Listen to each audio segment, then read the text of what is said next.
Bona tarda, benvinguts a aquesta sessió tècnica sobre salut mental i hospitalització. Gràcies a tots vosaltres, els ponents. Joan, després els presentaràs a ells. I gràcies per compartir aquesta estona d'experiències i sobretot de compromís amb la salut mental. És un plaer donar-vos la benvinguda, sobretot per parlar d'un tema tan rellevant i tan sensible, no?, com és l'hospitalització en salut mental. Jo crec que reflexionarem sobre l'esforç col·lectiu que s'ha fet a Catalunya, que s'està fent, vaja, a Catalunya, per mirar de transformar aquest abordatge de la salut mental i especialment pel que fa a l'hospitalització, per mirar de que aquests pacients que ho necessiten tinguin el que calgui, però no hi hagi un excés d'hospitalització si realment no la necessiten. Jo crec que el que ha passat és una mica que hem canviat la mirada que teníem en relació a aquest aspecte, no? El model s'ha focalitzat molt més en l'atenció centrada en el pacient, en ser un model més comunitari també, sobretot compromès amb els drets humans, amb quality rights, després ho podem comentar, i també amb la inclusió social. Aquesta feina que s'està fent, evidentment, no seria possible si no hi hagués un treball col·laboratiu, un treball en equip per part de totes les institucions, per part dels professionals, i aquí no ens podem oblidar del món local, perquè amb les taules de salut mental jo crec que han fet una feina molt interessant i molt rellevant, de coordinació, de proposar espais de coneixement mutu, de compartir les propostes que hi havia entre les diferents entitats que les formaven, socials, sanitàries, educatives, comunitàries, i això ha permès avançar en aquest camí. No es tracta només de... Buenas tardes. Hola, bona tarda, Víctor. No es tracta només de millorar la qualitat assistencial, es tracta també de treballar perquè puguem lluitar contra l'estigma que de vegades plana sobre aquest tipus de malalties. La pandèmia va suposar un repte important, però jo crec que també ha suposat una resposta per part dels ens institucionals envers tot el que es podia fer i tot el que es podia anar treballant. No m'allargo més, li dono la paraula al Joan de Pablo, que farà de moderador, us presentarà els ponents que tenim aquí, i en Víctor, que està connectat, i espero que gaudiu de la xerrada i que aprengueu moltíssim. Moltíssimes gràcies. Molt bé, moltes gràcies. Jo crec que transmeto una mica l'esperit de tots els que participem en aquesta taula, dient que estem molt satisfets de poder compartir diverses experiències que arreu de Catalunya han anat avançant en aquesta direcció, en aquest nou paradigma de canviar el model tradicional de l'hospitalització per noves maneres de fer que comportin un major respecte als drets de les persones, una atenció més centrada en els desitjos, interessos i drets de les persones afectades, no? Sense més, anem a començar amb la primera experiència que anem a comentar, que es tracta d'una experiència a l'Hospital Germans Trias i Pujol, i començarà Jorge Cuevas, que és el cap de servei de psiquiatria d'adults de l'Hospital Germans Trias i Pujol, i tot seguit anirà acompanyat també de la participació de l'Ester Ruiz, que és la supervisora de la planta d'hospitalització del mateix hospital, de Germans Trias i Pujol. Jorge, quan vulguis, endavant. Buenas tardes a tothom. Muchas gracias al Consorci por la invitación y al doctor de Pablo por su presentación. Quisiera empezar la ponencia haciendo una breve introducción de lo que para muchos todavía significa la hospitalización en psiquiatría. Por desgracia, durante muchos años hemos mantenido un tipo de hospitalización muy centrada en la seguridad, muy centrada en evitar los riesgos de conducta, y esto nos ha llevado a que en muchas ocasiones haya un estigma asociado a la hospitalización y que incluso dentro de nuestra propia cultura, ¿no?, tengamos muy introducido, muy interiorizado conceptos como estás loco de atar o estás para que te encierran. Nosotros intentamos cambiar un poco esta cultura y para ello lo que empezamos a hacer fue una revisión bibliográfica de cómo estaban las cosas en cuanto a las unidades de puertas cerradas y si estaba justificado o no cerrarlas con un sentido terapéutico. Evidentemente no somos los primeros, hay una evidencia científica robusta. Sin embargo, este artículo es especialmente interesante porque hacen una revisión en la que lo que hablan es que los estudios en los que las puertas están cerradas demuestran que hay más agresiones verbales y físicas, que fomentan tener menor autonomía del paciente, menor satisfacción con el tratamiento que se ofrece, con lo cual peores resultados clínicos y más tendencia del personal a pautar y administrar medicación forzada. Cuando analizan cuándo se fugan los pacientes de las unidades de puertas cerradas, que es uno de los motivos por los que permanecen cerradas las puertas, es en los paseos terapéuticos o en los permisos a domicilio. Por tanto, la puerta no ejercería tanto ese tope, ¿no?, sino que habría que poner más la mirada en esos momentos. Y cuando vuelven después de las fugas se les preguntan qué les llevó a hacerlo y lo que hablan es que se sienten inseguros, bien por la propia enfermedad, por el entorno o por miedo a otros pacientes, el sentirse aislados de familiares y amigos, el punto de la incomunicación y también el confinamiento, el aburrimiento y la frustración. Sin embargo, cuando vemos estudios serios a largo plazo publicados en revistas de alto impacto, lo que vemos en estudios como este, que lo publica un grupo de Suiza, lo que se ve es que cuando se analizan series de 15 años en los que se comparan unidades de puertas cerradas versus unidades de puertas abiertas, lo que se ve es que ni las agresiones ni la violencia es mayor en las puertas abiertas, sino lo contrario, se disminuye y que además es menor el riesgo de eventos como las fugas o riesgo autolítico. Nosotros hemos generado una especie de modelo, ¿no?, el modelo que llamamos Canruti, en el que consideramos que el abrir las puertas es muy importante, pero no deja de ser la punta del iceberg. Es algo muy llamativo, es muy simbólico, es lo que más atrae la atención, pero lo que consideramos que realmente tiene importancia es todo lo que hay que hacer para poder abrir las puertas. Por eso tenemos diferentes tipos de intervenciones que van desde la actividad física, la terapia ocupacional, el uso de terapia sensorial, también el uso de medicina gráfica para transmitir la información, la participación de usuarios tanto de los propios pacientes que están ingresados como de usuarios que han tenido experiencias previas en la hospitalización y el uso de las nuevas tecnologías. Todo esto que reviste las puertas abiertas, que es muy interesante y que tiene un sentido terapéutico, no es tan importante como los dos pilares que sustentan el programa de puertas abiertas de Canruti. Por un lado tenemos el modelo asistencial Safe-Force, un modelo que se basa sobre todo en las intervenciones de enfermería y que hemos importado del Reino Unido, en el que 10 intervenciones estructuradas y bien monitorizadas demuestran la disminución tanto de conflictos como de medidas terapéuticas restrictivas. Y por otro lado tenemos el tema de la monitorización de riesgos, que si bien pensamos que se reducen agresividad, violencia y otro tipo de eventos conflictivos en las unidades, también es cierto que siguen ingresando personas que en situaciones de mucho distrés, ¿no?, de una agudeza importante de patologías descompensadas, eso puede comportar que haya riesgos conductuales y que hay que ser muy responsables a la hora de poder monitorizarlos. También hay un punto importante que es el de contar con la experiencia del paciente. En nuestra unidad lo que hemos hecho ha sido utilizar esta herramienta de gestión para contar también con la opinión de los pacientes y ver qué les parece todo esto de las puertas abiertas. Pensamos que si no contamos con su opinión, pensamos que es lo mejor para ellos, pero no contamos con su opinión, no dejamos de caer una vez más en un modelo paternalista. Nosotros lo que hicimos fue desgranar todo el itinerario de la hospitalización en 15 etapas y les preguntábamos cómo veían cada una de ellas abiertamente en grupos focales.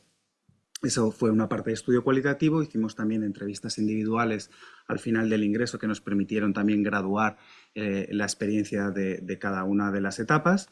Y finalmente lo que se concluye de este estudio son acciones que permiten mejorar la experiencia de los pacientes dentro de las unidades de puertas abiertas.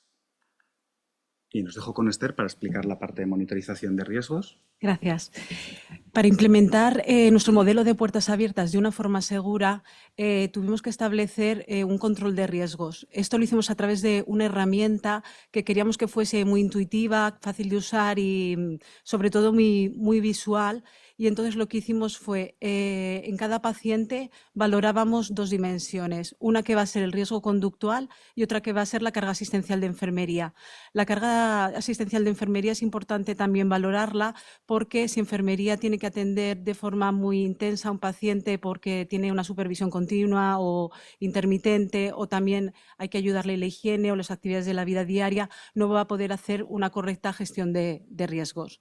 Entonces, cada una de estas dimensiones tienen unos criterios y estos criterios dan una puntuación que van de 0, 1 o 2 y que además están asociados a un color que es verde, rojo y amarillo, tipología de un semáforo, que hace que sea como muy visual y muy fácil de ver. Entonces, en el control en el riesgo conductual valoramos la fuga, la autólisis y el riesgo de heteroagresividad. 0 es si no hay ningún riesgo y sería el color verde. 1 sería riesgo moderado y sería el color amarillo. Y el rojo, que es el color más llamativo, es un riesgo alto, que es una puntuación de 2. Y la carga asistencial de enfermería, lo mismo. 0 es si el paciente no tiene ninguna carga, ningún tipo de supervisión más intensa. 2 si hay una carga, 1 si hay una carga moderada con un acompañamiento intermitente, y 2 si es una carga ya mayor y con un acompañamiento continuo. Entonces nosotros todo esto lo llevamos inicialmente a una pizarra analógica manual, donde en el lateral izquierdo estarían todos los pacientes. La primera columna, veis, son los permisos que tienen los pacientes, son las llamadas, si pueden tener llamadas desde la unidad y hacer llamadas desde la unidad, las visitas, si tienen visitas, si pueden salir con el personal que hacemos salidas terapéuticas o pueden salir con la familia, si pueden usar el móvil. En la primera columna, en la siguiente columna de las caritas, sería el riesgo conductual, si hay riesgo de fuga, riesgo autolítico o de heteroagresividad, y la otra columna de las caritas sería la carga de enfermería, la carga asistencial de enfermería, y en la última columna es si es un ingreso voluntario o involuntario.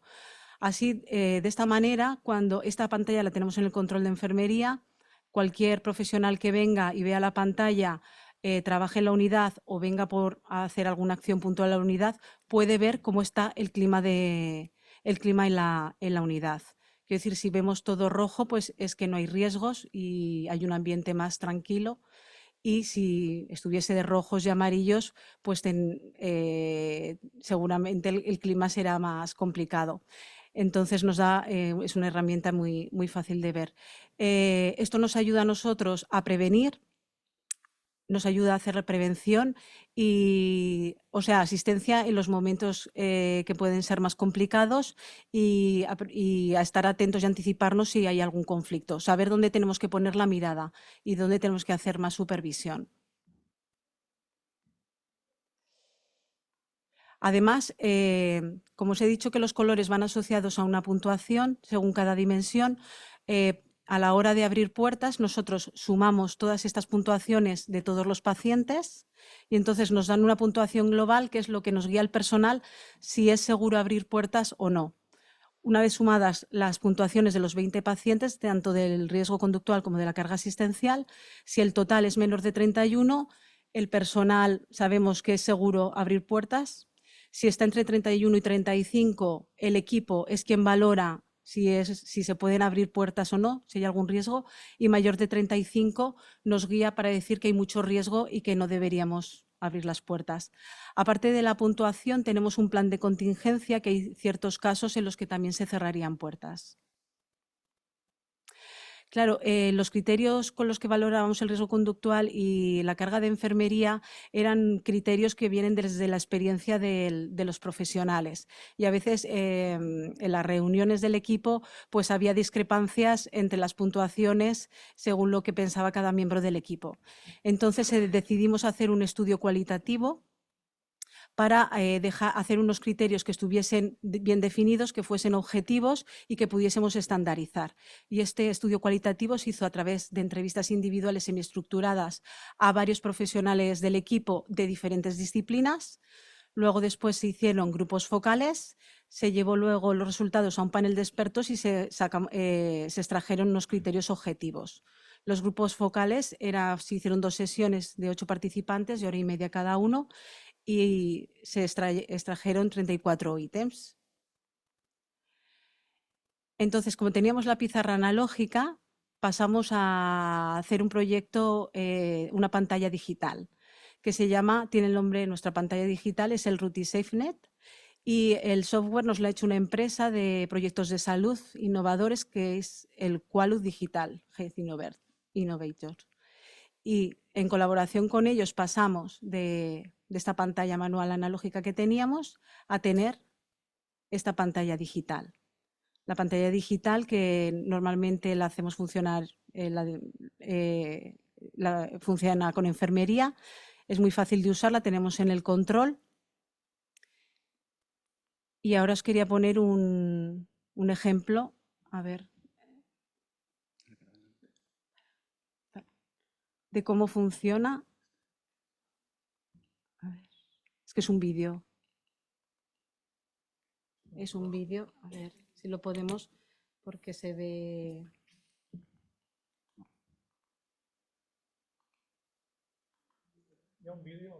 Ahora ya está. Sí, bueno, aquí en el vídeo podemos ver, es totalmente digital, cómo podemos modificar. En la primera columna es la habitación, en la segunda el paciente con su doctor, con qué psiquiatra le lleva, los días que lleva de ingreso y la edad. En esta que está marcando ahora son los permisos que decíamos antes. Los circulitos de la primera columna serían el riesgo conductual y la otra columna, que también de los círculos de colores, era la carga asistencial de enfermería. También nos permite hacer comentarios, podemos escribir cualquier comentario, y hay otra columna que es para ver si es un ingreso voluntario o involuntario.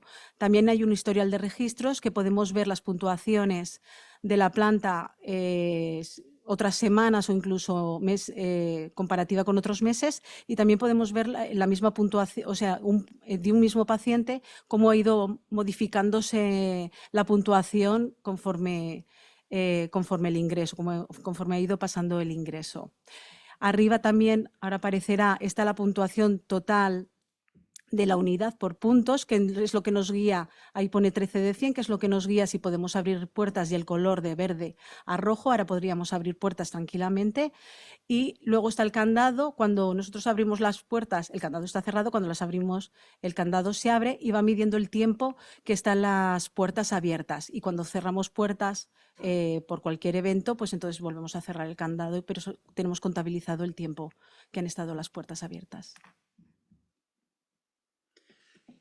Una de las cuestiones que nos planteábamos una vez que conseguimos este software y bueno, los grupos focales, la realidad es que vimos que habíamos avanzado mucho, ¿no? Que esto facilitaba que el personal pudiera puntuar de una manera mucho más fiable. Sin embargo, seguimos pensando si esto lo podíamos refinar aún más y si de alguna manera podríamos introducir la inteligencia artificial como una herramienta que fuera incluso superior a la opinión de los humanos, a los sesgos subjetivos que pueden surgir dentro de los equipos cuando tratamos con los pacientes. Y en esto es en lo que estamos ahora. Ahora estamos recogiendo toda la información que sale del software, lo cruzamos con los eventos que ocurren en cada uno de los turnos dentro de la unidad y vemos si hay determinados perfiles de los pacientes que, cruzando información, generen algoritmos y ya nos permitan anticipar, antes de que conozcamos, antes de que se pueda llegar a dar el evento conflictivo, si tiene un riesgo menor o mayor, y que entonces ya no sea tanto el personal quien tenga que determinarlo. Simplemente para finalizar, comentar que todo este tema está mucho más ampliado en un curso muy completo de puertas abiertas y del modelo SafeForce, que se puede hacer conjuntamente o por módulos, y que de alguna manera explica de manera muy, muy detallada cómo se ha gestado todo este proyecto y cómo ha ido evolucionando a lo largo del tiempo. Como conclusiones, decir que la herramienta Ruti SafeNet ha resultado ser eficaz en la prevención de los riesgos conductuales y en la mejoría del clima terapéutico, que el tener un paquete terapéutico mucho más estructurado y estandarizado permite que otros centros que quieran establecer un modelo de puertas abiertas lo puedan hacer de una forma sencilla y rápida, o en mayor o menor medida, que el software es un elemento clave no solo para facilitar las tareas clínicas diarias, sino también como un repositorio de información que sirve para monitorizar si estamos haciendo las cosas bien y para investigar e intentar implementar la inteligencia artificial. Y, por tanto, finalmente, creemos que esto facilita la creación de un modelo de hospitalización respetuoso con los derechos de las personas. Muchas gracias.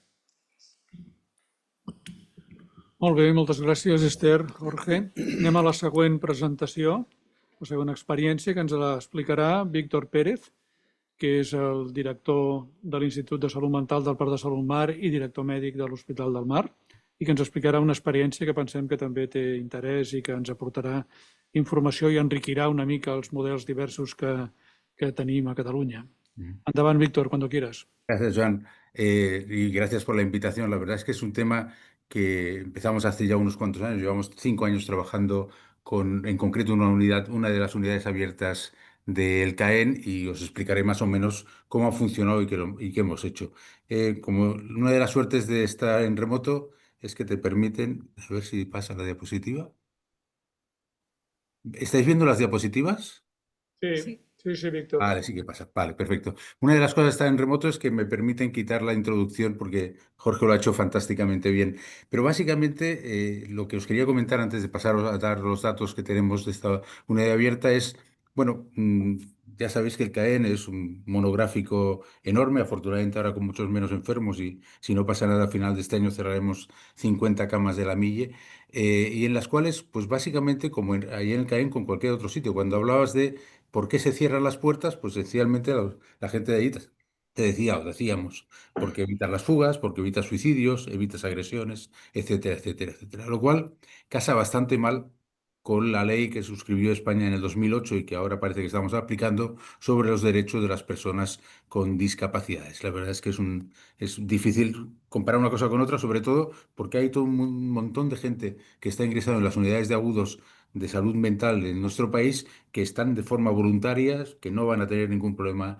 de agitación ni de suicidio, y los estamos limitando las libertades individuales. Como siempre, aquí hay una dualidad en la cual tenemos que navegar. Por un lado están los derechos de los usuarios a salir y entrar cuando quieran de los sitios y a irse de los hospitales cuando quieren irse, o a tomar la medicación si quieren tomarla o no tomarla. Y por otro lado está la seguridad, que probablemente es lo que más nos preocupa a los profesionales, porque desde el momento en que una persona está ingresada en una unidad de agudos, el hospital en que está ingresado tiene una serie de responsabilidades sobre esa persona, y muchas veces es muy difícil de cuadrar y de equilibrar esa balanza entre seguridad y derechos individuales.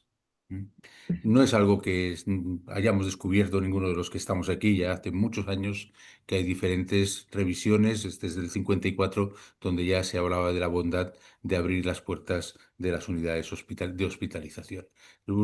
Jorge ha revisado también algunos de los metaanálisis de las revisiones que confirman que realmente abrir las puertas de los hospitales, si se toman las medidas necesarias, no tiene por qué tener más riesgo.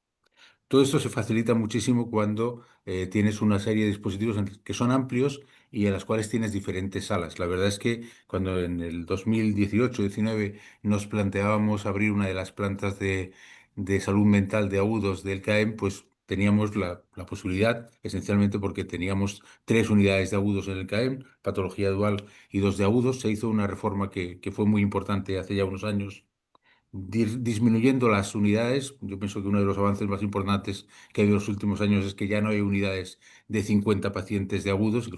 Las unidades son esencialmente de 18, 20 enfermos como mucho, que es lo que revisan la mayoría, y lo que revisan la mayoría de los autores. Y decidimos en ese momento abrir una de las plantas, una planta, la H6, y que fuera una planta en la cual tuvieran libertad de moverse los enfermos.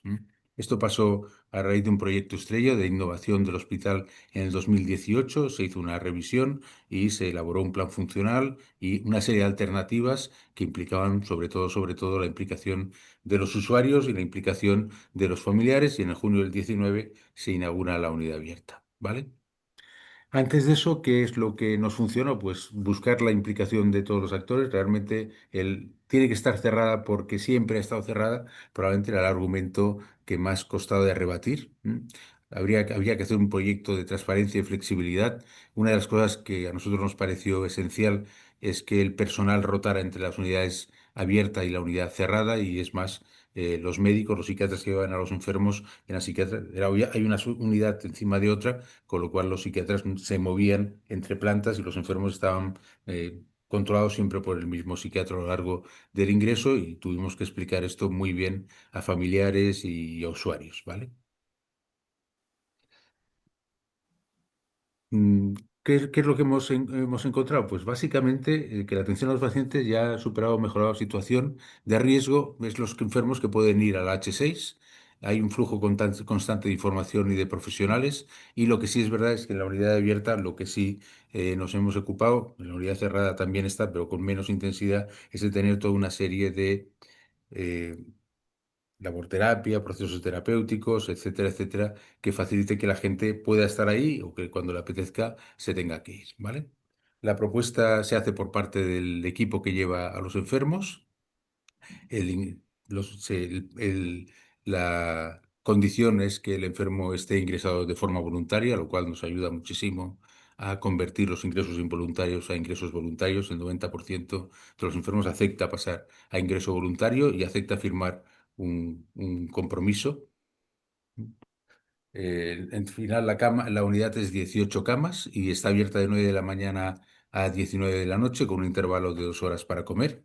Hay posibilidades de salir por el recinto y con permiso, con la comunicación a su equipo terapéutico, los enfermos pueden salir por el recinto. El recinto ya lo conocéis muchos de vosotros, es un recinto con unos jardines inmensos, pero no limitamos que la gente pueda ir a Santa Coloma a hacer recaos, a comprar o a comprarse los bocatas, porque uno de los resultados más llamativos de la evaluación es precisamente ese, ahora os lo cuento, ¿vale? Tuvimos ese parón del COVID. Durante el COVID, durante un año, la unidad abierta dejó de ser abierta, va a ser una unidad cerrada, pero con el COVID se aprendieron muchas cosas, ¿eh? En la unidad abierta, una de las discusiones, porque claro, cuando el enfermo se va, ¿cómo le dices que venga para visitarse? Y entonces decidimos darle los teléfonos móviles. Pese a que había mucho revuelo por muchos, pues la gente, los enfermos pueden hacer fotos, llaman a casa. La realidad es que durante el COVID se decidió dar los móviles a todos los enfermos del CAEM y solo se restringen a aquellas personas que hacen un mal uso de los móviles, pero en estos momentos todos los enfermos del CAEM tienen acceso libre a su teléfono y llevamos así 4 años y no ha pasado nada en absoluto, ¿vale? Durante esa época de evaluación hubo 225 ingresos. 341, 220 y 199 fueron trasladados a la unidad abierta. En la unidad abierta la estancia media era de 14 días, un poquito más larga. Eso es uno de los miedos que teníamos, sobre todo los que hacemos gestión, que si la gente estaba a gusto estuviera más días. Pues no, no está más días. Básicamente, solo 4 de los enfermos que hicieron esa migración de la unidad cerrada a la unidad abierta tuvieron que volver a ingresar en la unidad cerrada, ¿vale? 198 eran involuntarios, 159 voluntarios, y ya os he dicho que el 90% cambiaron a voluntarios para la unidad abierta, ¿vale? ¿Qué datos tuvimos esos 6 meses? Pues en la unidad abierta no hubo ninguna contención. Bueno, evidentemente los enfermos más graves estaban en la unidad cerrada. En la unidad abierta hubo 7 fugas, 7 personas que no volvieron. Lógicamente, la unidad cerrada es una unidad cerrada en la cual los enfermos tienen permisos para salir con la familia, etcétera, etcétera. En la unidad cerrada hubo mucho más fugas que en la unidad abierta. Ya os digo, no seamos hipócritas, eso sencillamente porque los enfermos que están en la unidad abierta estaban en muchas mejores condiciones que los enfermos que estaban en la unidad cerrada. ¿Mm? Evaluamos la experiencia con una escala sobre la que tenemos bastante experiencia sobre satisfacciones del usuario. Eran 30 pacientes en cada una de las unidades y esto es lo que nos encontramos. La relación con el staff era buena en las dos unidades. La calidad de curados tampoco había ninguna diferencia. Sí que había diferencia en algo que nos había salido repetidamente en las evaluaciones que hacíamos, la experiencia personal de sentirse encerrado y de solidaridad, de estar solo era claro. Y la otra cosa que salía mucho mejor en la unidad, bueno, mucho mejor, bastante mejor en la unidad abierta que en la unidad cerrada, era las comidas. La verdad es que nos llamó mucho la atención porque comían exactamente lo mismo, pero claro, los de la unidad abierta salían a la cantina y salían a Santa Coloma y podían comer mejor que la gente que no podía salir de las unidades, ¿vale? Y ya como conclusiones, y acabo con esto, bueno, las puertas cerradas implican aplicar el mismo criterio a voluntarios y no voluntarios, con lo cual, pues no somos muy justos, sobre todo con la gente que está voluntariamente ingresado. Tendríamos que reflexionar si realmente es algo que no es, o sea, estos ejemplos que hemos hablado, tanto de Ruti como los del CAEM, tendrían que estar extendiéndose por momentos, porque es que somos tremendamente injustos con gente que está ingresada allí y que no tiene por qué estar encerrado. Es verdad que los enfermos cuando están en la libertad refieren mayor nivel de autonomía y mayor nivel de satisfacción. También es verdad que no es fácil hacerlo, implica cambios en la estructura y muchas veces los profesionales, en nuestro caso, probablemente fueron los que más resistencia hicieron a abrir las puertas, aunque la satisfacción ahora es muy, muy importante, ¿eh?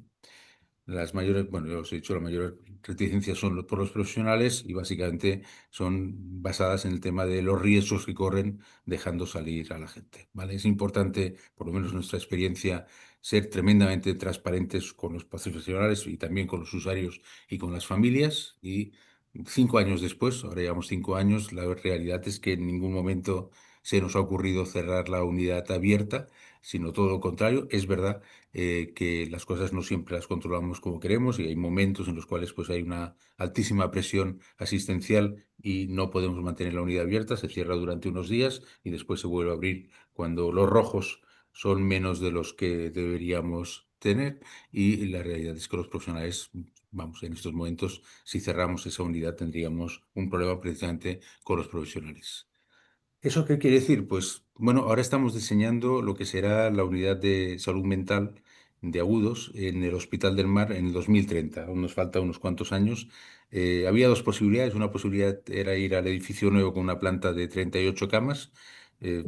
Yo creo que el equipo estuvo de acuerdo enseguida en que no podíamos volver a tener unidades de más de 20 camas, que eso era definitivo para mantener a la gente con una mínima dignidad en las unidades de hospitalización y lo que hemos decidido es hacer 2 unidades en el monobloque, el edificio antiguo, que se reformará totalmente, y 2 unidades de camas individuales con 20 camas. Y el motivo esencial para hacer 2 unidades es que una de ellas pueda mantenerse abierta.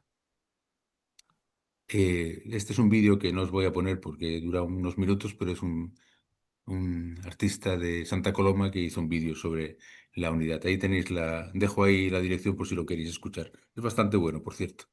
Y esto es todo lo que os quería contar. Molt bé, moltes gràcies, Víctor. Seguimos adelante con la mesa. La següent presentació que la farà Joan Marc Dolcet, que és psicòleg, doctor en psicologia, i és el cap de secció de l'àrea de proximitat de salut mental i addiccions de l'Hospital Universitari Santa Maria de Lleida, i que ens explicarà una experiència que també contribuirà a enriquir-nos a tots una mica, no? Endavant, Joan Marc, quan vulguis. Sempre és que és una micro... Sí? Vale. Pues bueno, bon dia. Tal com ja m'han presentat i suposo que ho corroborareu amb el meu accent de l'oest, del mercat català. Jo vinc de GCS, de Lleida, vale? I vull explicar una mica de les particularitats o de les diferències a vegades i com hem tingut que adaptar aquesta xarxa territorial de salut mental i addiccions, no? En el que és Lleida i Pirineu, no? Que són 2 regions sanitàries. Quines són la més gran particularitat? Jo penso que la més gran particularitat que ens trobem al nostre territori és que, de forma anecdòtica, sempre m'agrada començar dient perquè el poble més gran de Catalunya, en extensió, és Tremp, cosa que això vol dir que és el de la densitat més baixa, també, perquè és molts quilòmetres quadrats per molt poqueta gent. I per què dic això? Perquè això vol dir que tenim molta territori, molt poca població. Què comporta això? Moltes vegades quedar-nos fora, moltes no sempre, de tots els plans pilots, que se comencen a fer coses, quedar-nos fora dels augments de recursos, o a vegades quan ens arriben els plans són plans que s'han provat en condicions més metropolitanes o de més població i que nosaltres hem de fer coses que no entenem. Això què ens fa? Ens fa que ens haguem d'adaptar, que ens haguem de reinventar. I jo d'així, per què ho dic? Perquè actualment jo penso que hem implementat un model d'atenció basat en aquesta qualitat, basat en en aquesta continuïtat assistencial, centrant molt en el que diem sempre, no? En ficar el pacient al centre, ficar això. I penso que ja hem aconseguit i estem evolucionant encara més per tots els quality rights, és en que això sigui factible, sigui algo visible, no? I objectivable. Vale? En això no vull dir que això es pugui extrapolar a l'altre lloc, perquè, com he dit, moltes vegades, si els altres no ens va bé al Pirineu o a Lleida, doncs a vegades tampoc va bé a Lleida al Pirineu, però bueno, sí que us ho voldria mostrar una mica. Primer, si heu vist, el meu títol o càrrec és de cap de secció de proximitat. Aquí és on comença una mica la part més, és a dir, que l'Hospital Santa Maria, a part de la part d'hospitalització i la comunitària, com és habitual, s'ha creat el que seria aquest dispositiu de proximitat. Què és aquest dispositiu de proximitat? És on estan tots aquests equips d'atenció més domiciliària o més a l'entorn, m'agrada dir, on estiguen els més antics, els PSI, serveis penitenciaris, atencions domiciliàries intensives, hospitalitzacions domiciliàries, tot i que ja veureu que el nom aquest el discutirem una mica. Què tenim? Doncs tenim, per començar, com podeu veure, totes aquestes comarques amb una unitat d'hospitalització d'aguts, evidentment urgències, URPI, hospital de dia, UC, UDH, TEC, interconsulta, però tot això està situat a la ciutat de Lleida, que, per si de cas, us situo al mig del Segrià, d'acord? Fixeu-vos que des de l'últim poble del Pallars, si algú necessita hospitalitzar-se o necessita algun tipus d'atenció, l'hospital està allà. Què ens ha portat això? Ens ha portat també que hem tingut que crear un equip de proximitat per poder arribar a aquests territoris, per poder arribar a donar aquesta atenció inclús en moments que estiguin en un estat d'agut, tant a la regió de Lleida com al Pirineu i Aran, creant tots aquests sistemes que veureu una mica com els hem anat reconvertint. Com els hem anat reconvertint perquè no fossin algo. Aquí li segueixo mantenint el nom de moment, d'atenció domiciliària intensiva, hospitalització domiciliària, PSI, totes aquestes coses, perquè és com ho anem coneixent tots. Veiem que basem d'una qüestió més matricial de la que sortim, què vol dir? Que aquí, per exemple, el que seria la recuperació, la inserció, s'entén des d'un punt de vista transversal que agafa tant l'hospitalització com la proximitat, com el comunitari, com si és de Lleida, com si és del Pirineu. És a dir, amb la línia de... Actualment encara no tenim portes obertes, tot i que és una cosa que estem planejant, però sí que hem començat ja a treballar una mica en la línia del que deia el doctor Cuevas, no? És a dir, començar a instaurar coses dins d'hospitalització, és a dir, que la recuperació no sigui algo que es faci a l'SRC només sortir, sinó que ja s'inicie des de dins. És a dir, els equips de proximitat que comencin a relacionar-se i a vincular-se quan encara la gent està als inicis d'hospitalització perquè així faciliti. I, evidentment, el que dèiem, intentem parlar d'aquest concepte de proximitat, que és un concepte de salut fora de l'entorn sanitari, que no vol dir que dintre de l'entorn sanitari no es pugui donar, sinó que ho hem de tenir com un continu. Passaré per fàcil, perquè és això que ens proporciona la proximitat, doncs ja ho sabem, no vull allargar-me més, vull dir, penso que és una cosa que tots sabuda. Què teníem aquí? Però aquí què teníem? Doncs teníem aquestes coses, equips d'ACTOM, equips d'ADI, equips de PSI social, tot i així que ens trobàvem. Ens trobàvem que què passa?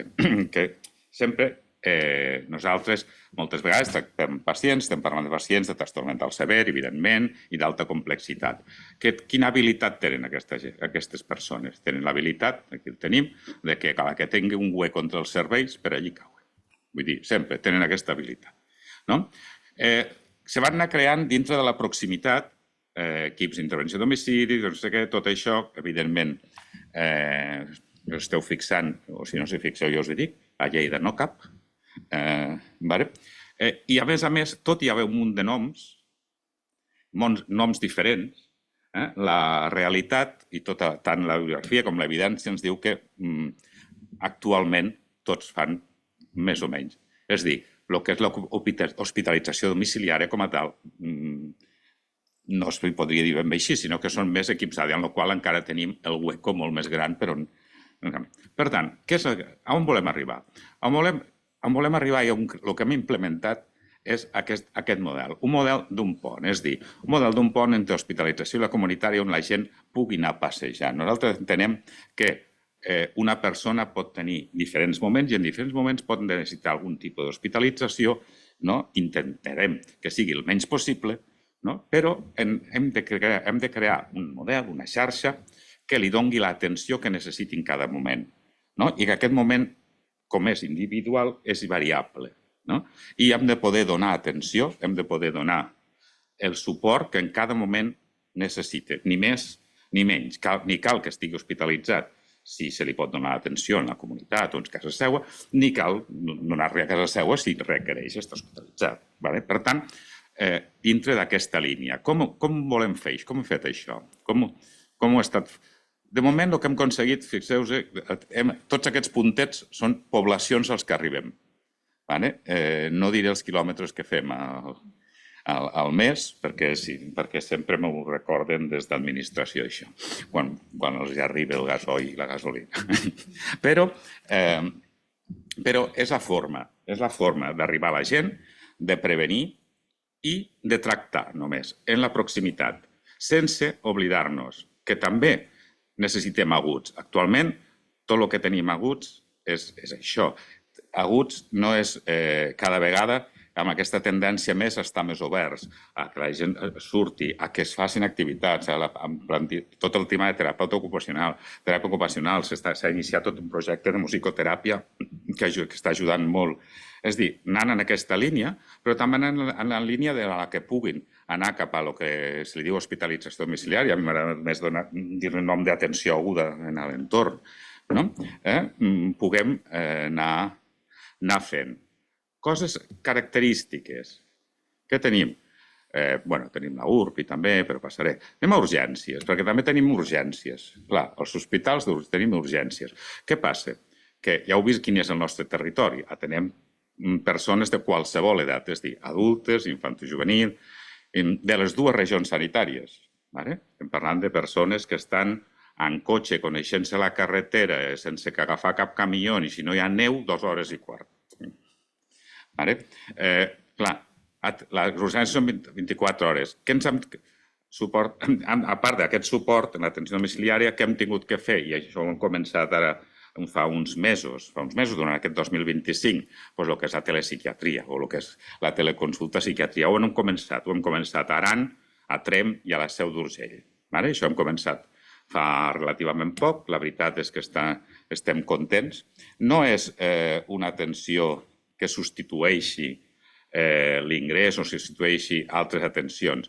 És en territoris i en l'horari en què el psiquiatre no hi és, que pugui tenir una atenció especialitzada, un assessorament especialitzat, i llavors des d'urgències de l'Hospital Santa Maria es connecten amb els metges o amb les d'urgències, amb els jocs totalment adaptats, amb el que cal, per poder fer aquesta consulta. En el cas que ho pugui resoldre des d'aquesta forma, retocant tractament o el que sigui, i en el cas que realment aquella persona requereixi un ingrés, llavors ja es trasllada cap allà. Però ja només en el cas que ja el psiquiatre estigui segur que requereix aquest ingrés. Això no és el cas de les urgències. Això també ens està donant aquesta territorialitat i aquesta atenció. Hospitalització domiciliària. Tot i que li entenem així. De totes maneres, nosaltres el que fem és una atenció domiciliària intensiva o una atenció aguda. I diferenciem l'hospitalització domiciliària de l'atenció domiciliària intensiva únicament per el número de visites i la intensitat. És a dir, considerem hospitalització domiciliària quan mínim l'hem d'anar a veure 3 cops per setmana i ha d'anar al psiquiatre. És a dir, 3 cops per setmana. Això és el mínim, perquè nosaltres considerem algú hospitalització domiciliària. Evidentment, i quantes vegades hi anem? Aquí està, lo de l'atenció central al pacient. Hi anem les vegades que es necessita. Si hem d'anar cada dia, hi anem cada dia. Si no cal cada dia, no cal cada dia. Si hem d'anar tot l'equip, infermeria, psicologia, si va, i si no cal tots, no cal tots. Vull dir, el que hem anat veient amb l'experiència és que si anem tots, els atabalem. Llavors és anar-ho veient. Amb l'ADI és una mica el mateix. Aquí que són, això no està bé, ficat freqüència de visites setmanals o quinzenals, no, això ho he tret del PSI, no. Aquí l'únic que fem és quan són 3 o menys. És a dir, si es fa 2 cops per setmana, ho considerem atenció domiciliària intensiva. I en l'anterior fem una durada mitjana de 3 setmanes, que és una cosa molt intensiu, a dir, ho fem més d'entre 8 i 12 setmanes. Evidentment, això, tot i que ho estigui explicant així, va molt lligat amb l'hospitalització d'aguts, perquè realment moltes vegades des d'urgències amb una intervenció d'aquest tipus estalviem que no hi hagi d'aguts, altres vegades podem escurçar les estades d'aguts en aquesta atenció aguda domiciliària, que seria com un tractament assertiu comunitari molt intensiu, no ben bé una atenció comunitària és normal. I, evidentment, aquí algunes dades que no estan publicades, però espero que en breu ja estiguin, sobre l'efectivitat del primer any d'implementació d'aquests equips, i realment veiem com realment aquestes persones milloren tant en totes les proves passades, tant el Coreom, la ONOS, l'EAG, es donen diferències significatives. Tot això, evidentment, tenim el PSI. PSI és una cosa que ja coneixem tots, que fa molts anys que hi és, però que cada vegada jo penso, i a Lleida ens hi hem tingut que recolzar perquè no teníem res més, i ha fet que fessin un tipus d'intervenció, jo penso, amb molta força. Ficat els cargols una mica perquè encara estem de ressaca ple a prec, post-aplec i ho tenim així recent, però és que, a més, perquè també representa el treball que fan aquests equips de PSI. Els PSI són intervencions que van molt lentes, però mai tiren marxa enrere. Vull dir, és una cosa una mica com els cargols, no? Vull dir, van avançant i van avançant i van avançant. I ens ha permès donar aquest suport, que moltes vegades ha de ser molt llarg en el temps, però que són molts. I aquí també tenim uns resultats molt importants. Aquests previats vegades publicats. Com veiem, aquests són uns resultats de l'any de les altes, de totes les altes donades pels equips de PSI a tota la regió de Lleida durant el 2023. Per què el 2023? Perquè hem calculat els dies d'ingrés hospitalari anteriors a l'estada en aquestes persones que vam altar el 2023, l'índex d'hospitalització mentre estaven en el seguiment de PSI, però la gràcia és que també hem pogut avaluar un índex d'un any després de ja haver donat l'alta de PSI, en la qual ja és amb el comunitari normal.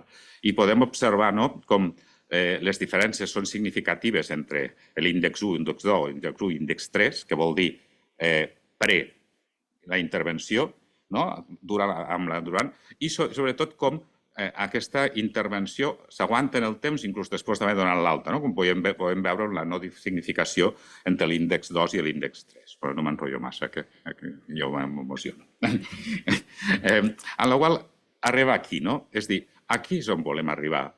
Nosaltres volem arribar en aquest pont en què la gent se li pugui anar donant el que necessita en cada moment, depèn de la necessitat, depèn del moment, independentment de la distància que estigui, independentment del territori. Vull dir, nosaltres estem molt centrats en poder arribar al seu entorn perquè és difícil resoldre una qüestió que moltes vegades ve en interaccions amb tot l'entorn, des d'inclús Lleida, que encara que no ho sembli, a vegades és ciutat, amb diferència en un àmbit molt, molt rural, com pot ser diferents pobles del Pirineu, és a dir, en què dius, a Lleida tenim el servei de recuperació, tenim clubs socials, tenim no sé què, tenim no sé quantos. Vas a un poble del Pirineu i no hi ha res. Què té? Res.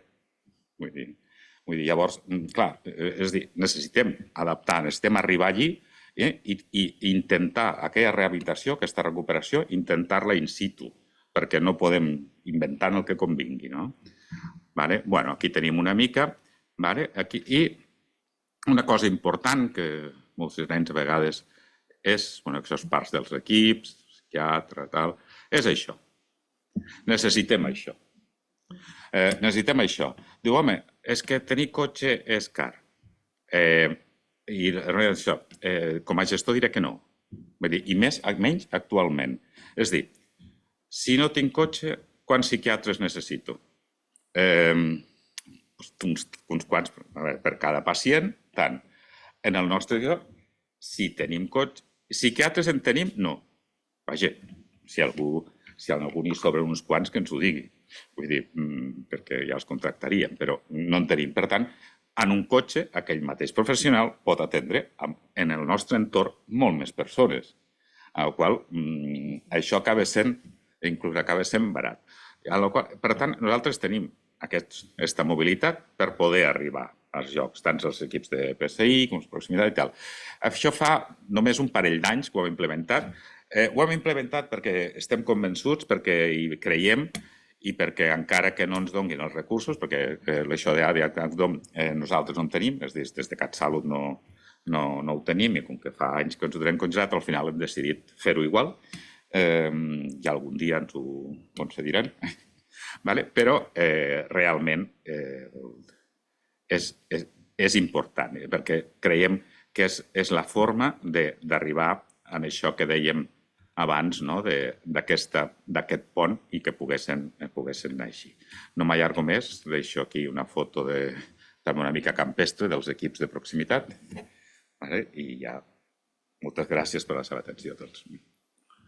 Moltes gràcies per aquestes aportacions al voltant de l'hospitalització domiciliària com una alternativa cada vegada més evident que aporta un valor indiscutible a l'atenció a la salut mental dels pacients aguts. Molt bé, doncs, hem tingut totes aquestes intervencions i ara obrim el torn de paraules de les persones que ens estan escoltant des de diferents llocs de Catalunya.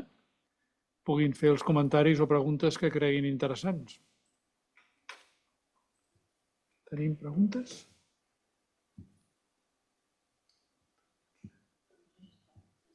I la pots obrir o com es fa? La Cristina Marçal.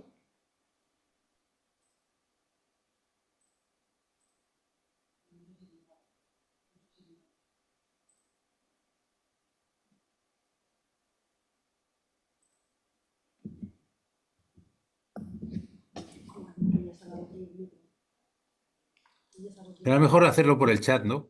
Cristina, pots obrir-te... Si vols parlar, si vols comentar alguna cosa, hauries d'obrir el micro, perquè no et sentim ni et veiem.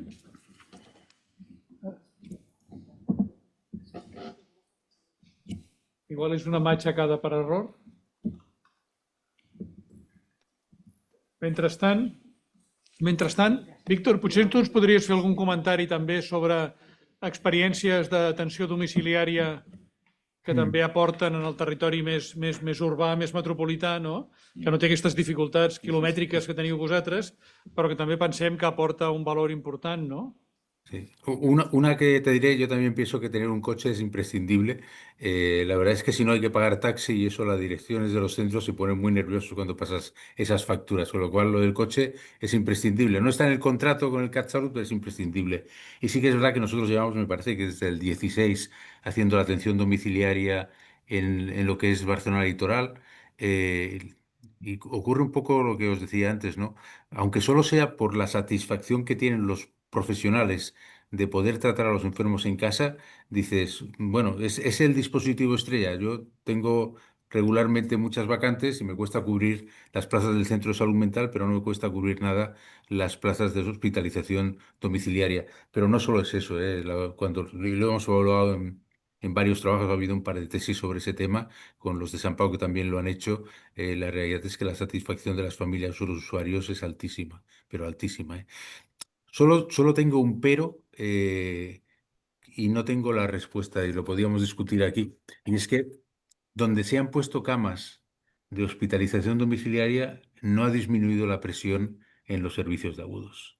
O sea, si nosotros, por ejemplo, tenemos 25 camas en el barcelonés litoral de hospitalización domiciliaria y tiene una tasa de ocupación bastante alta. Están en el 90% prácticamente ocupados, con lo cual quiere decir que muchos de esos enfermos se van de urgencias y muchos de estos enfermos se les da altas precoces, pero no tengo contestación por qué seguimos teniendo la presión que tenemos en los servicios de urgencias. Todos los que estamos aquí somos responsables de algún servicio de urgencias y sabemos la presión que estamos sufriendo. Y las estancias medias no están subiendo como para decir que no somos eficaces, es más, están disminuyendo, pero allí donde se han puesto hospitalización domiciliaria no han disminuido.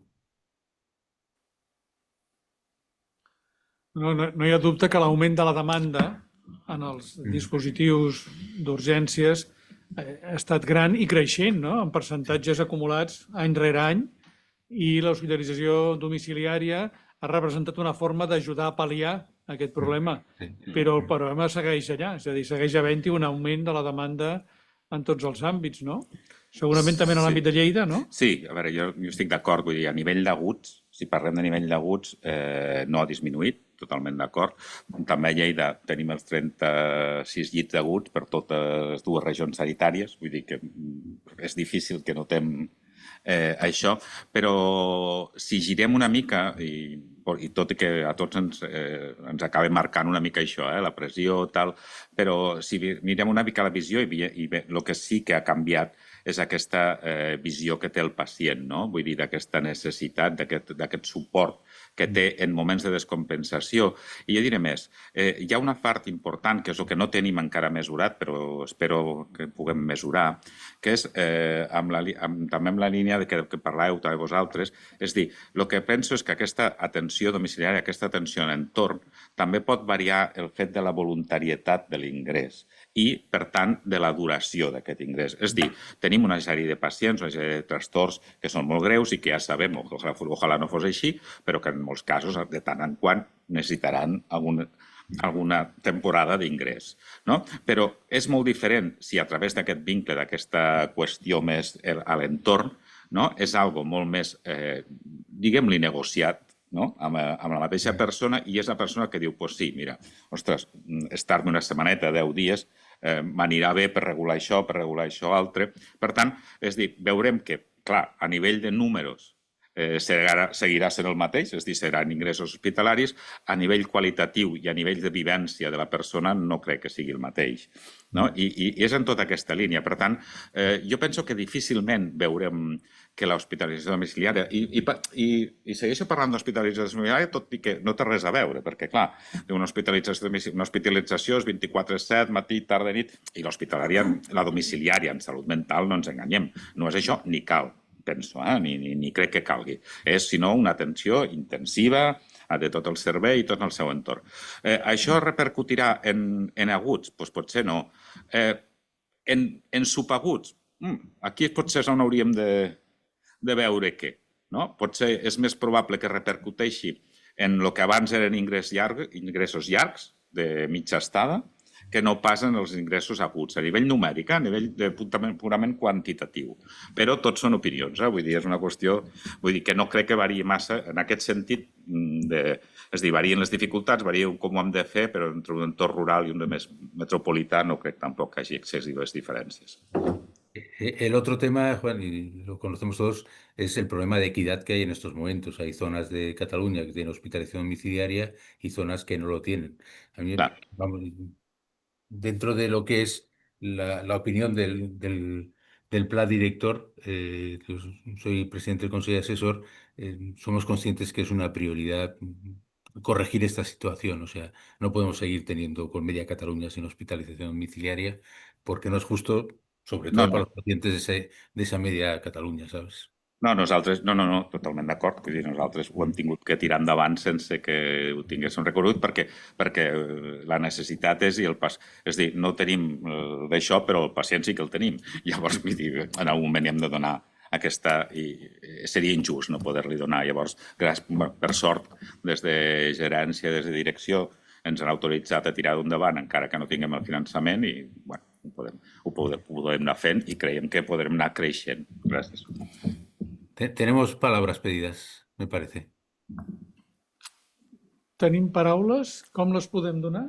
El chat o Joan, yo lo veo perfectamente. Si quieres los voy dando yo, Joan, si no los ves. ¿Los ves tú ahora? És que no estic segur. Aviam ara. Está Cristina Marsal, que no sé si está conectado o no. Y está Isabela Pachagotti.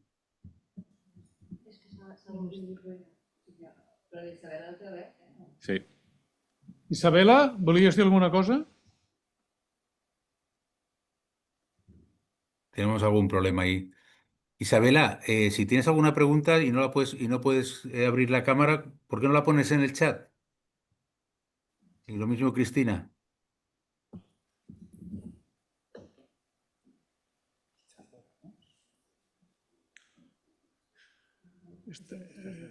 Qué extraño esto, ¿eh? I el xat? Isabela, pots escriure en el xat la pregunta, no? El xat sí que et veiem.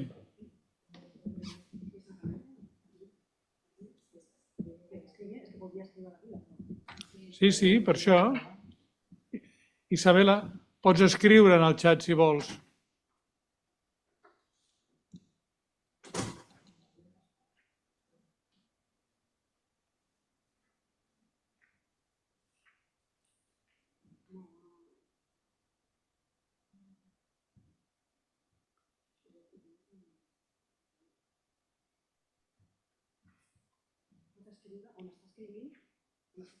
Sí, no, ja li hem dit, ja. Però mira,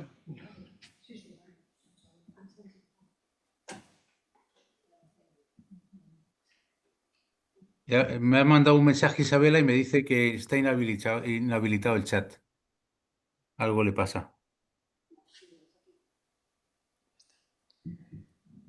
Bueno, jo faria una altra pregunta, si us sembla.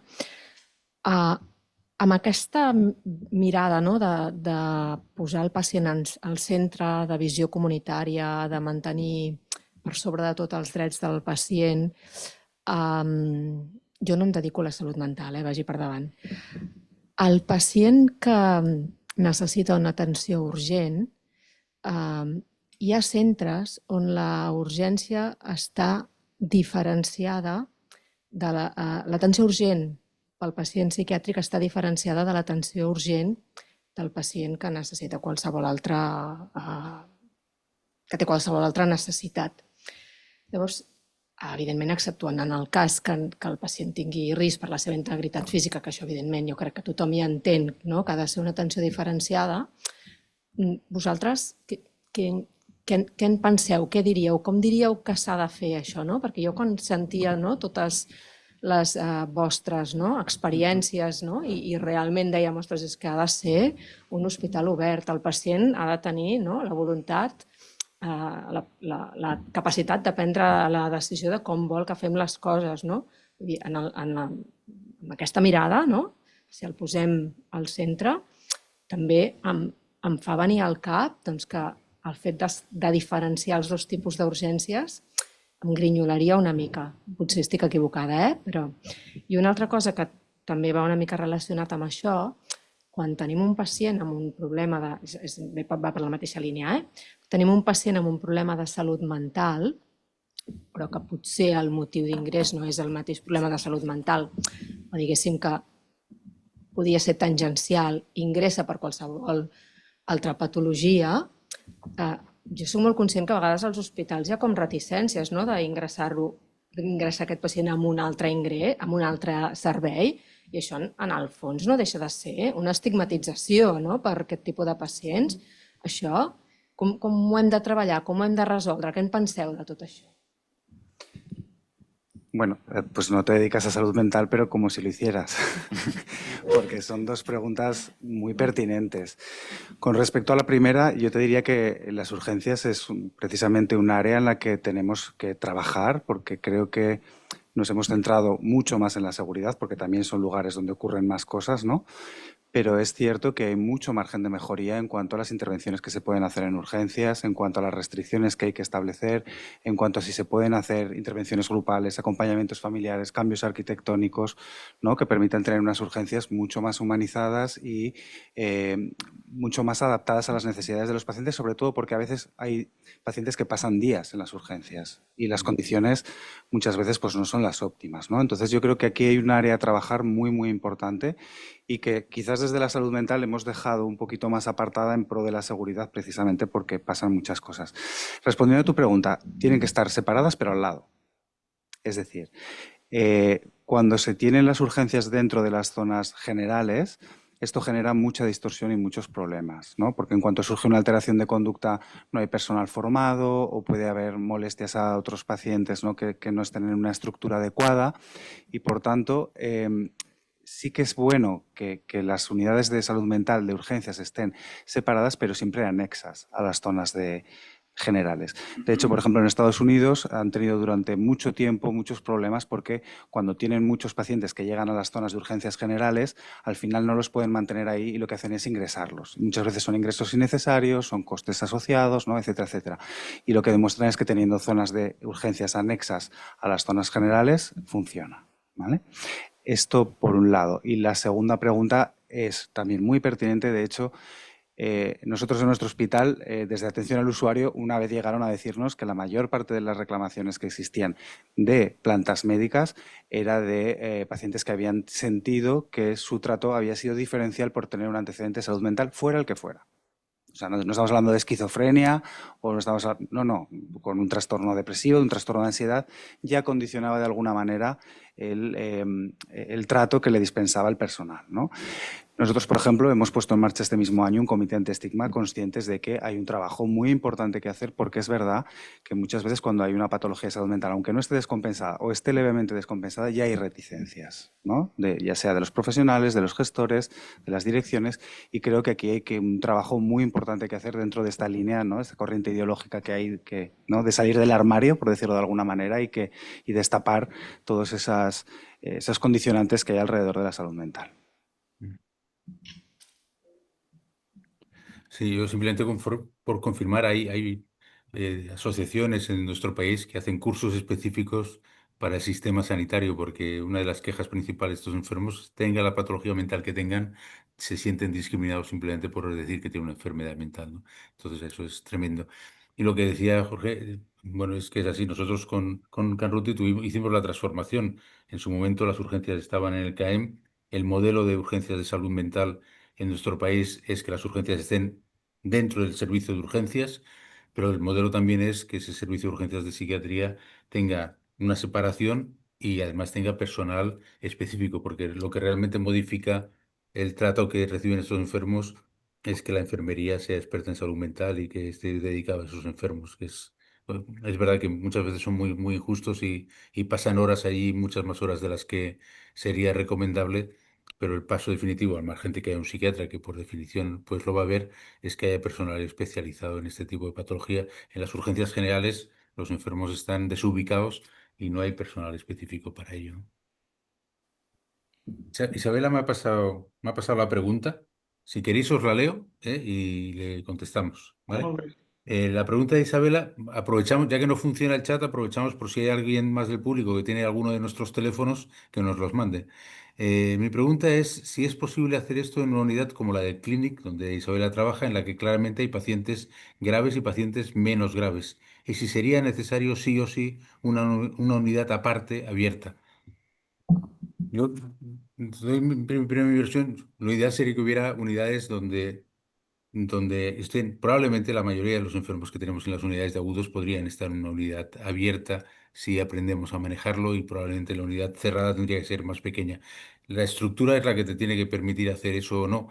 Si eso no lo vas a poder hacer, a mí me parece que lo que estáis haciendo en Canruti es tremendamente, es una magnífica idea. O sea, no sé si al final acabaremos haciendo modelos en los que haya dos unidades o lo manejaremos como hacéis en Canruti, pero en estos momentos en el Clinic, a mí me parece que adoptar un modelo como el que tenéis vosotros podría mejorar muchísimo lo que tiene que ver con los derechos de los pacientes. No sé cómo lo ves, Jorge o Juan.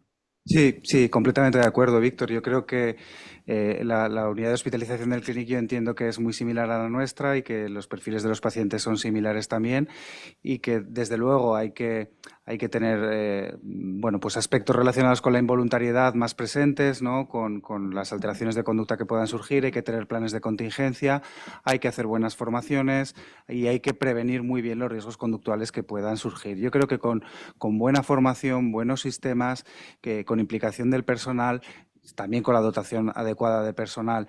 Yo creo que todo eso es un cóctel perfecto para poder anticiparnos a los riesgos conductuales, porque en el fondo es la clave, ¿no? Muchas veces, ¿cuántas de las conductas disruptivas que surgen en las unidades de agudos habrían podido ser evitadas, ¿no? si se hubiera hecho una adecuada anticipación, ¿no?, a esos riesgos? Entonces, yo sí que os animo a que sigáis nuestro modelo y, de hecho, recientemente se ha publicado del equipo de Basilea, de los suizos que os comentaba antes, que son, digamos, los referentes a nivel mundial, que lo están haciendo en las PICU, ¿no?, lo que se llaman las Psychiatry Intensive Care Units, que son los pacientes más graves. No sé en qué condicionantes, me imagino que con mucho personal, con zonas arquitectónicas muy bien estructuradas, pero si es posible hacerlo en una unidad de esas características, yo creo que cualquier unidad tiene que aspirar a poder hacerlo. Jo afegiria que crec que cal destacar que el projecte de Can Ruti s'ha desenvolupat sense incorporar cap recurs humà addicional amb l'estàndard de l'ICS de totes les unitats d'hospitalització de l'Institut Català de la Salut, que certament és diferent de la que hi ha en els monogràfics, però que és comú a la resta d'hospitals de Catalunya, no? I que del que es tracta verdaderament és d'aquest aspecte que té a veure amb l'evolució de la mentalitat, de la manera de pensar dels professionals, de l'estigma que els professionals portem a dintre tots al voltant de la salut mental, i com aquest procés de formació, d'alguna manera, és el que ens ajuda a poder construir un clima dintre de la unitat d'hospitalització que faci possible en un moment donat obrir la porta sense que això sigui catastròfic com es plantejava antigament, no? Jo crec que en aquest sentit hi ha una evolució en la manera de pensar arreu del món, no?, generant-se un nou paradigma que ha de permetre que l'hospitalització sigui cada vegada més oberta d'alguna manera, en alguna mesura, no?, en totes les unitats d'hospitalització, i que segurament el model doble aquest caldria reservar-lo potser exclusivament per algun grup de pacients molt concret, molt limitat, i que en realitat la gran majoria de pacients ben tractats poden estar en una planta que estigui oberta almenys unes hores al dia, no?, i que generi aquest model nou. Crec que hi havia alguna intervenció més, no? Sí, si de cas, si us sembla la contesto, que l'estic llegint aquí. La pregunta és, no?, que aquests models com es relacionen a la nova llei que és cap a la desinstitucionalització de les unitats de llarga estada. Jo penso que almenys el que veiem des de les nostres regions, des de Lleida, va molt encarat en això. Nosaltres a Lleida no tenim quasi bé milles, però no per res, no per desinstitució, sinó perquè no en teníem. Vull dir, teníem que enviar-ho a Peremat, a Tarragona i aquestes coses, però sí que tenim pacients, no? Ja que sempre dic, sempre hi són. Llavors, penso que sí que anem cap aquí, però si, bueno, ara perquè no he ficat la diapo aquella del pont, no? Si fixàveu, i només he ficat els recursos de salut, no?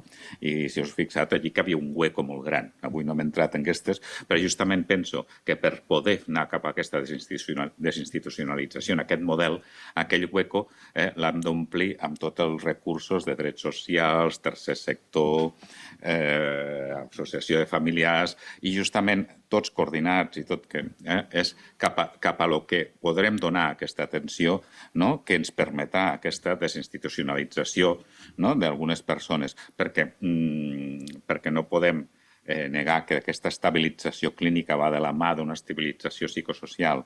Vull dir, és difícil, nosaltres tenim equips que tenen sense sostre, és difícil que estabilitzem clínicament a persones amb trastorn mental sever sense sostre si segueixen estant sense sostre.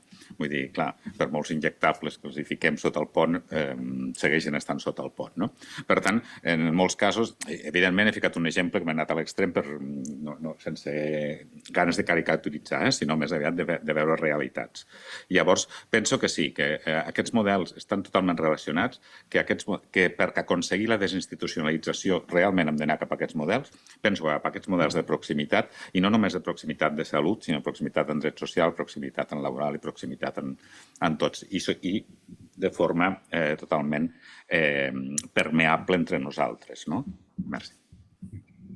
Sí, mira, ahí me ha llegado al WhatsApp una pregunta de Laura Morro que dice ¿qué pensáis de las unidades que han propuesto en algunos países, una especie de UCI para tener a esos 5 o 6 enfermos más graves en una sala cerrada totalmente y el resto de la sala más abierta? Si conocéis el modelo o qué pensáis de ello. Bueno, yo sé que llevan trabajando con este modelo en Reino Unido durante muchos años y es un país en el que no se puede emplear la contención mecánica.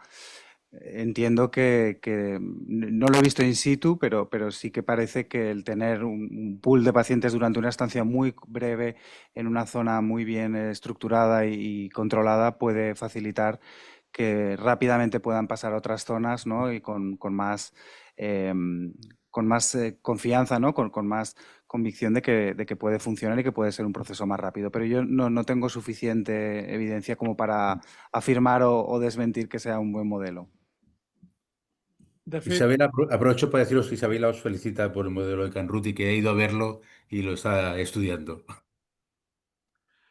sobre això de les unitats aquestes que comentàvem, jo crec que hem de reconèixer que moltes vegades les urgències dels hospitals juguen aquest paper, perquè quan un malalt està 3 dies, 4 dies en unes urgències esperant un llit d'hospitalització, està sotmès a un tractament, diguem-ne, entre cometes, intensiu, subòptim, òbviament, però que representa ja una preparació i que el pitjor de la seva estada ha tingut lloc a urgències, no? Òbviament no és la solució òptima, no? Però moltes vegades és la que ens trobem en la realitat, no? Bueno, sí, bueno, buen día. Bueno, lo primero felicitar a la organización de la jornada de hoy por la elección de las ponencias, porque, bueno, felicitaros a los tres, a los cuatro, ¿no? Porque, bueno, no sé si se me escucha bien o... Perfecto. Vale, perdón. Entonces, felicitaros porque me parece que han sido muy acertadas y vuestras exposiciones muy claras y muy... Yo vengo a hablar un poquito desde la periferia también, ¿no? Me formé en Girona, hice la especialidad de psiquiatría allí, estuve varios años trabajando en hospitalización y luego ya los últimos 15 años he estado más en la comunitaria, primero en las Terres del Ebre y ahora hace casi 3 años que estoy ya en Igualada, en la Noia, ¿no? Entonces, bueno, os a comentar que ya lo habéis dicho vosotros, ¿no? El tema, para mí una palabra clave es la humanización. Al final, creo que se trata de que abrir puertas, permitir que las personas puedan actuar con mayor libertad, trabajar desde la atención basada en derechos de las personas, de los usuarios y centradas en sus necesidades, es más que evidentemente humanizar la atención a estas personas, ¿no? Entonces, todo este tipo de actitudes, hospitalización a domicilio, atención domiciliaria, PSI, intervenciones psicosociales, al final es humanizar. Es decir, yo creo que por una parte estamos intentando mejorar las condiciones cuando tienen que estar ingresados, o el puente, ¿no? Cuando les toca ingresar, que estén lo mejor posible, que les escuchemos lo máximo posible, que les atendamos de la manera más humana posible, cuando les hablemos, cuando les tengamos que hacer medidas que seguramente no les gusten, y luego cualquier tipo de intervención para atenderles en los momentos de crisis, como es lo que estamos hablando, ¿no? Atención. Yo lo veo, yo me gusta más hablar de la atención domiciliaria intensiva, o el nombre que se le quiera poner, ¿no? Porque creo que la filosofía debe ser comunitaria. Al final se trata de trabajar con las personas que estás atendiendo para que sufran lo menos posible. O sea, como también has comentado, ¿no? Miramos los números los que estamos en gestión, pero al final la calidad tiene que estar ahí, ¿no? Porque números sin calidad no tiene ningún sentido. Que tenemos que mejorar números, sí, paralelamente a la calidad. Si no hay una mejora en cómo les atendemos a las personas que estamos atendiendo, a sus cuidadores familiares, fundaciones de support. Nosotros mismos también somos cuidadores y cuidadores de usuarios, con lo cual también hay que cuidarnos a nosotros y nos tienen que cuidar a nosotros y nos tenemos que cuidar todos, ¿no? No, parece una retórica, pero al final yo he estado en las Quality Rights, en la primera tanda de los formadores de formadores, y una cosa que allí hablábamos es que al final el tema del estigma, ¿no? La pregunta que hacías. Evidentemente el estigma es algo que ha acompañado a los problemas de salud mental durante siglos, milenios. Eso no se cambia de un día para otro, por mucha racionalización que hagamos. Eso se tiene que integrar a nivel emocional, eso se tiene que compartir a nivel bueno, tiene que pasar tiempo, pero bueno, cada paso que demos, cada cosa que hagamos está ahí, ¿no? Bueno, me vienen cosas a la cabeza, ¿no? Cuando hice la residencia en Girona, todavía llegue a tiempo de ver la transformación del manicomio al hospital general, ¿no? Y yo de residente hacía guardias en un centro hospitalario psiquiátrico, y en el centro de Girona pues, estaba el hospital comarcal, donde hacían urgencias generales. Hospital comarcal, que era de la misma empresa, de Elías, que en nuestro hospital psiquiátrico. Se unificaron, se montó un precioso, me imagino que conocéis el Parque Hospitalario Martí Julià, un hotel casi de 4 estrellas, ¿no? Si lo ves de luminoso, acristalado, bueno, conejitos por allí, precioso. No, de verdad. Cuando se montaron las urgencias, se planteaba desde urgencias generales que se pusiera una marca a las personas que atendíamos desde salud mental. Es decir, que en el registro, estos son vuestros pacientes y nuestros pacientes. Que estuviera claro para que según entraran por la puerta, nuestros pacientes con su marquita fueran atendidos por alguien de enfermería, alguien de salud mental. Porque esta gente no... Claro, esto es un ejemplo y estoy hablando de hace 22 años, 22 años. Es decir, vuestros pacientes, nuestros pacientes. Bueno, después de 20 y tantos años, me imagino que ya, después de trabajar juntos, ya lo habrán podido integrar. En el otro extremo, yo vengo del País Vasco, hice medicina de familia en Bilbao, en el Hospital de Basurto, y también un poquito por lo que habéis comentado de las urgencias, ¿no? Allí había un triaje donde se atendía a todo el mundo, viniera para lo que viniera, para cualquier tipo de especialidad. Había no sé cuántos boxes de atención, más, en fin, había 2 boxes de psiquiatría, y enfermería era común, y había 2 psiquiatras de guardia. Entonces, si se requería visita, es decir, estaba integrado, estaba junto.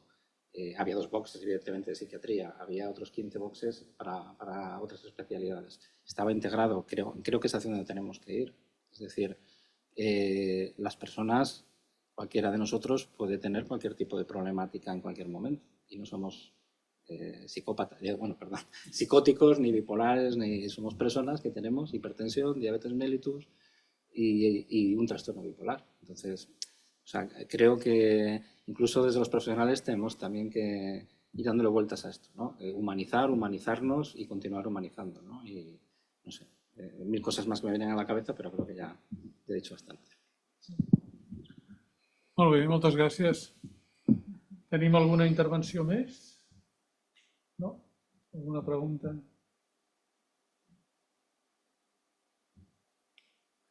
No sé si hi ha alguna idea més que vulgueu destacar al voltant d'aquests canvis que van havent-hi progressivament i que tan necessaris són en l'àmbit de l'hospitalització. Jo crec que havíem plantejat alguns exemples de diferents maneres de plantejar el tema que poden anar enriquint un model general que en un futur vagi sent el que es vagi imposant a tots els dispositius, no?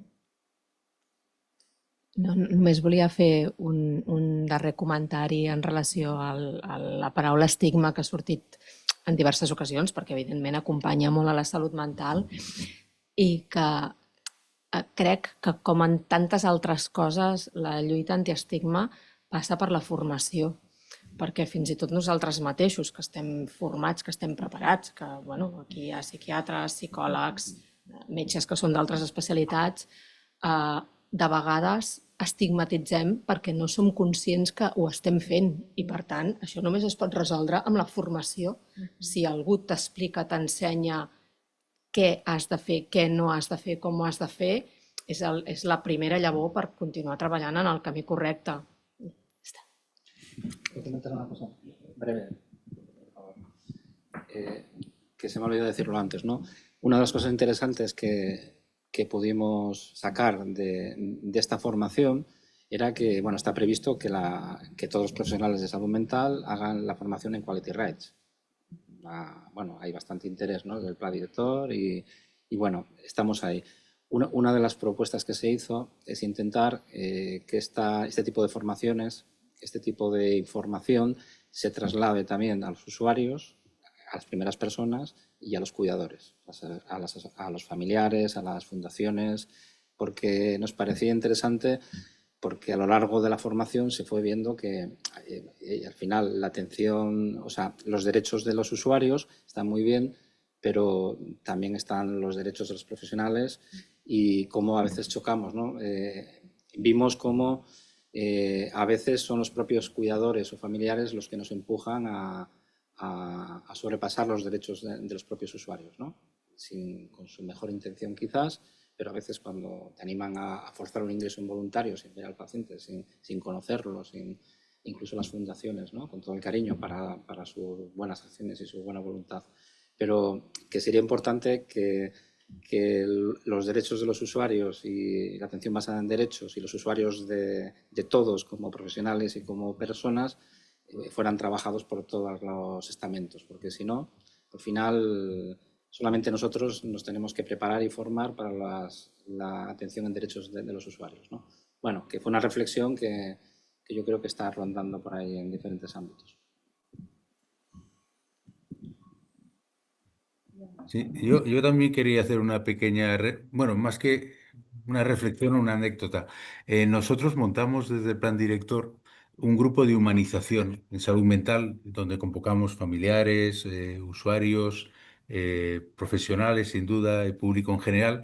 Y lo primero que nos levantaron y tuvimos que cambiar es que no les gustaba la palabra humanización. Nos vinieron a decir: ¿a quién vais a hacer humanos? ¿A los pacientes, a las familias? ¿Os vais a hacer vosotros más humanos? Y me exigieron cambiar el título y además yo pienso que acertadamente por atención basada en derechos, porque estamos hablando de derechos de pacientes, o sea, no estamos hablando de que tengan más libertad o tengan menos libertad para salir o para entrar, estamos hablando que tienen una serie de derechos que nosotros, bueno, porque somos técnicos, pues cogemos y los confiscamos. Que no me cabe ninguna duda que por motivos de seguridad habrá enfermos en los que habrá que hacerlo, pero habría que hacerlo en los menos posibles. Pero sí, sí, el título del grupo ya lo veréis porque están a punto de publicar el documento, es Atención basada en derechos.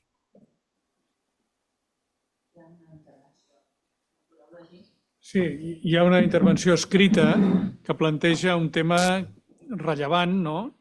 Que és el doble plantejament en l'atenció a les urgències de psiquiatria, si atendre-les en un àmbit tancat, específic, exclusiu per psiquiatria, o atendre-les en l'àmbit general amb uns boxos no diferenciats significativament de la resta, no? Jo crec que en l'evolució, en el temps i l'increment de la demanda de les situacions complicades que es produeixen a urgències han portat a que fora cada vegada més necessari el tenir un àmbit específic pels tipus de pacients amb trastorns de conducta associats a patologies mentals, no? De tota manera, és veritat que això mateix ja té un caire estigmatitzador. El fet de que tu ja d'entrada, des del primer moment, el triatge en general és comú, però a partir del triatge la persona que té un trastorn mental va a parar a un lloc diferent, atès per persones diferents, no? Però també té una explicació i té una justificació. Això és a dir, hi ha una doble vessant, és un tema polèmic i que jo crec que admet solucions diverses, no? El fet, per exemple, que hi hagi bocs mixtos, no? Bocs que puguin ser utilitzats simultàniament per pacients amb trastorns de conducta de diversos orígens, etc. Jo crec que hi ha diferents aportacions. Crec que és un tema interessant a debatre en un futur, no? No sé si opineu alguna més els altres.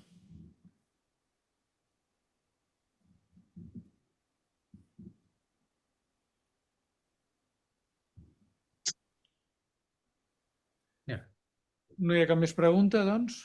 Sí.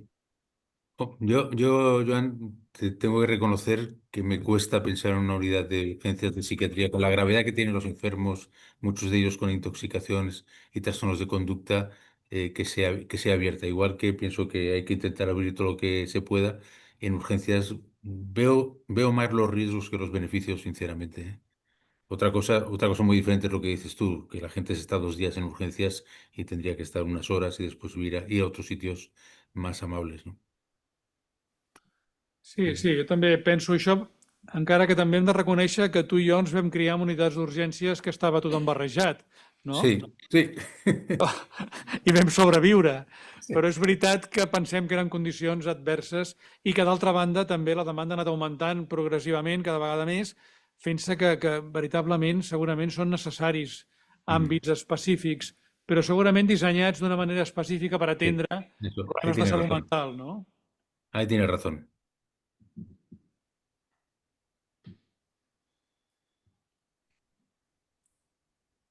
No tenim més aportacions, més comentaris, preguntes?